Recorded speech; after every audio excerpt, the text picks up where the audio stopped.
Una de las tesis de los acusados en este caso, es decir, una de las tesis de la defensa, en este caso es que todo estuvo basado en un cuaderno, el cuaderno de Pamela Martínez, pero en el proceso se presentaron pruebas. ¿Cuáles son las que usted destaca para haber comprobado la tesis de que todo era una estructura delincuencial en donde había sobornos a cambio de obras? Durante el desarrollo de la audiencia pública contradictoria, se presentaron abundantes pruebas consistentes en testimonios, pericias, documentos. Por ejemplo, entre los principales testimonios se encontraban de los propios colaboradores de los procesados que indicaron la forma como organizaron, cómo estructuraron todo un sistema informático de registro de cuentas, fechas, códigos para ir llevando un control exhaustivo en cada uno de los pagos. Asimismo, los propios ex asesores de los funcionarios, ahora sentenciados, indicaron que fueron enviados a retirar sobres que contenían a su vez dinero entregado, en este caso por la compañía Odebrecht. ¿Cómo es posible que si Cristian Viteri está diciendo que la plata la recibían por saquillos, en el local del Colegio de Abogados del Guayas no esté preso el presidente del Colegio de Abogados del Guayas, Jimmy Salazar? Explíquele. Esposo de Pamela Martínez. Abogada Diana Salazar. Jimmy Salazar, ahora, esposo de Pamela Martínez.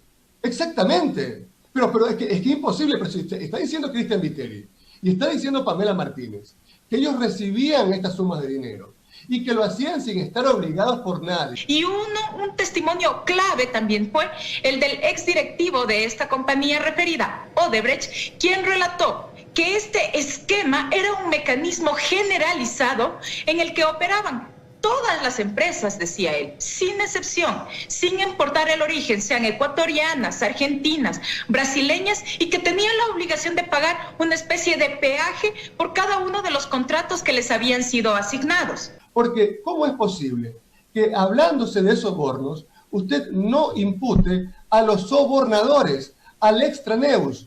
Hay autoría de 3 formas y hay participación criminal de 2 formas. No había cómo zafarse José Santos Posexao, no había cómo zafarse Carlos Hugo, y evidentemente este caso es un canto, es una tesis doctoral de todo lo que no debe hacer un estudiante de derecho que se ilustra, que estudia, cuando se convierte en abogado. También tuvimos la participación de peritos informáticos que realizaron la extracción de los archivos que fueron creados por la señora Laura Terán y en el que se detalla todo este esquema de cómo se realizaban. El peritaje también de la señora Mantilla, quien llegó a dibujar la estructura y la forma como operaba esta organización. Se ha hablado permanentemente de que han respetado el debido proceso. ¿Cómo? Con una perito que es licenciada en Ciencias de la Educación, pero no tiene ninguna credencial en criminalística, con una perito que termina subiendo memes de una cuenta de Twitter de un anónimo que abiertamente demuestra su animadversión contra el principal imputado, de una perito que después dice que teme por la vida de sus familiares porque el principal imputado ella cree que le puede hacer daño. Evidentemente aquí su peritaje no tiene ningún valor científico. La sentencia determina que el expresidente Rafael Correa y el exvicepresidente Jorge Glass participaron como cabezas de la organización delictiva y como instigadores, se lo señala, del delito de cohecho agravado. Explíquenos cómo operaba esta organización y cómo operaban el expresidente y el exvicepresidente Correa y Glass.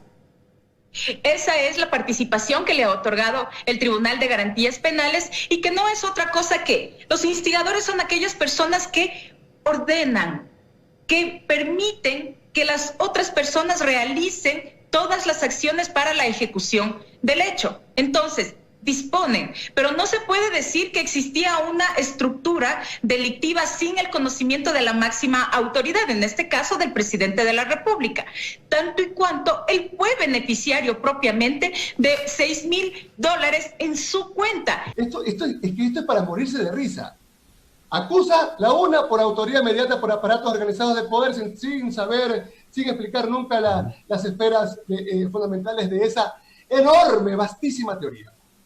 Y los jueces condenan a Correa en calidad de instigador. Pero esto es absurdo, porque una categoría excluye a la otra. O es autor o es instigador. Porque la autoría inmediata se puede dar.